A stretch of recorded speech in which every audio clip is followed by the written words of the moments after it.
Hello guys, this is a review of the movie Misery, based on Stephen King's novel, and featuring James Caan and Kathy Bates. James plays Paul Sheldon and Kathy plays Annie Wilkes.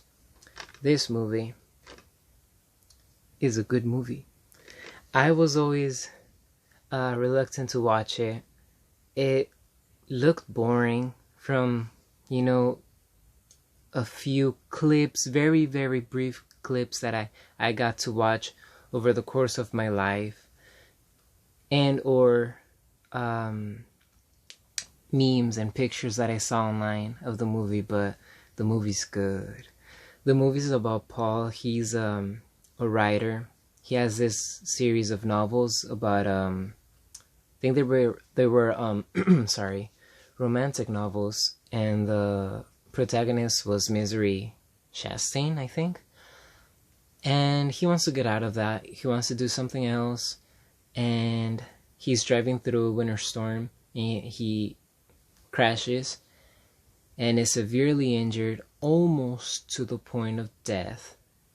If not for Annie, who rescues him.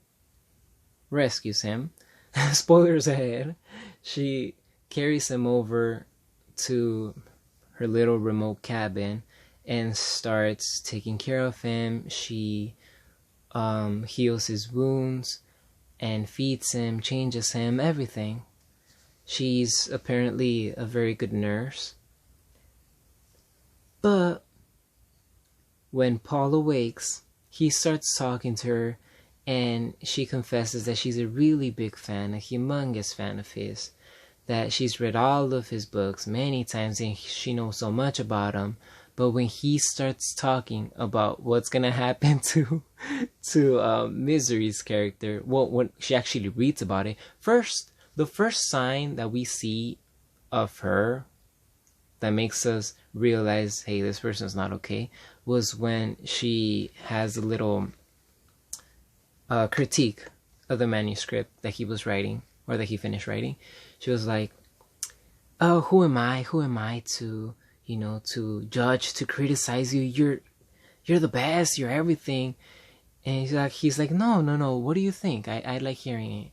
And she tells him about the bad words. It's like the foul language, it's just profanity. And he's like, well, I grew up there. Like, these characters, that's the way they talk. And she just goes off. She explodes. I was like, I've seen people like that, and I'm like, whoa, like it took me kind of like, I can't say by surprise. Okay, it wasn't by surprise, but it did make me feel something. And that's when like a movie's good, when you're like, it's coming, but it still gets you, because this isn't it. I consider it within the horror genre, but not like a horror movie. It's more like thrillerish type of movie. And I knew it was coming, and still it got me. I was like, girl, you need to calm down, like Taylor Swift says in her song. And this goes on and on and on. And when she finds out that her favorite character ever is getting killed, she's not having any of it. She starts yelling at him, and as he's recuperating, he finds a way to get out and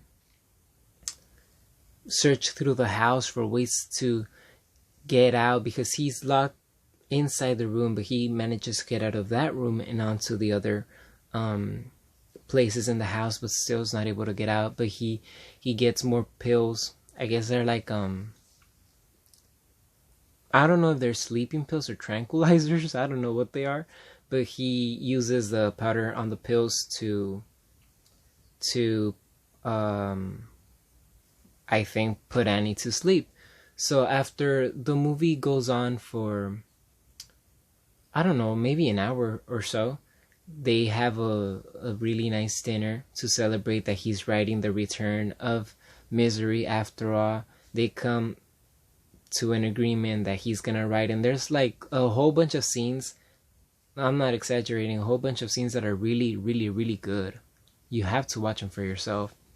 For example, she brings a copywriter so that he could write this new version that she finds more acceptable.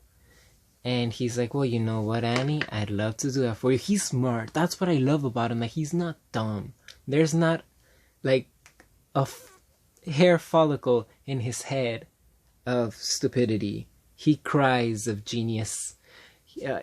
He's very, very, very smart. And I have sometimes, like, I write things, and when I watch movies like this that I know are based on novels, or even if they're not, I'm like, the writer or the screenplay adapter, like, they did such a good job because all his lines are real. He's a really smart character, very fitting, very appropriate for the very successful writer that he is. Anyway, he's like, you know what, Annie? I'd love to do that, but this paper smears. It's like, no, it doesn't. But she's always like, everything else will be about her. It's like, no, it doesn't. It's the most expensive one, the priciest one. And he's like, and it smears. It's like, now you know something. I want to, like, make you feel like you're involved in the process, not just the creative, but everything that goes on. And she's like, you should be more appreciative. I do this for you. I cook for you. And then she actually goes because she knows she wants to get this done the right way. It means a lot to her. So she goes away, and he manages to get out again and all these things. But back to what I was saying, they're having dinner, and he tells her to bring a candle. While she's away, he pours all the, because I forgot to mention, but she gives him like a couple of pills every day or every time he feels pain, and he keeps them under a mattress that he ripped the hole on and I should say, and he's keeping them so he could serve it to her during the meal. But she actually spills the wine. He manages to put it in her glass, but yeah, it's not enough. She spills it, and he's like, and us, as the audience, we're like, you did all of this for nothing. But it's a fun ride. It's definitely a fun ride, and the climax is amazing. They get into this huge, that there's spoilers. It says in the title. There's usually spoilers in my movie reviews, at least all the recent ones. They get into this epic battle, bam, bam, it's like, pa, pa, like using objects and everything. It's like amazing, amazing, amazing. Oh, there's a point where she's like, you're probably gonna want to leave me. It's like, no, I like you. And it's like, it's very considerate of you, but I know that's a lie. And she gets like this hammer thing. I'm sorry, I don't know what it's called. She just breaks his feet so that he can't get away. That's, it sucks and it's terrible. It's gruesome, actually. It kind of reminds me of Texas Chainsaw Massacre, the original one. It doesn't have to show much, but you get the point. Anyway, he manages to kill her. He reads in a little album that she titles Memory Lane, Down Memory Lane, or something like that, that she's been killing people. She's a very successful nurse, but she's been actually murdering her clients. She's been in jail, and she got out, and I don't know why. That's kind of like the the plot holes. I haven't researched much about the movie. I only watched it once, and that's about it. But I would think that's the first place where the cops would check. And no, like the town's sheriff, or I think he's a sheriff because the deputy's his wife. He goes and checks on that cabin long after he is notified of the disappearance of this Paul Sheldon, very successful writer. But besides that, everything's good. He manages to stand up again, Paul, and walk with the cane. And he's having dinner with if I'm not mistaken, his publicist.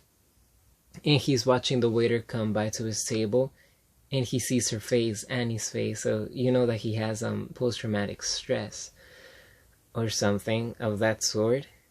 And that's how it ends. It's a really fun movie. I liked it. I have a friend in Italy who was like, that movie's good. And he told me that like 2 years ago or something. And I was like, okay, I'll buy it. Because he said so. But I didn't really have very high hopes for it. And I gave it a try. And I liked it. I really recommend it. My rating would be 8.5 out of 10 in its category. That's really high. Anyway, thank you for watching.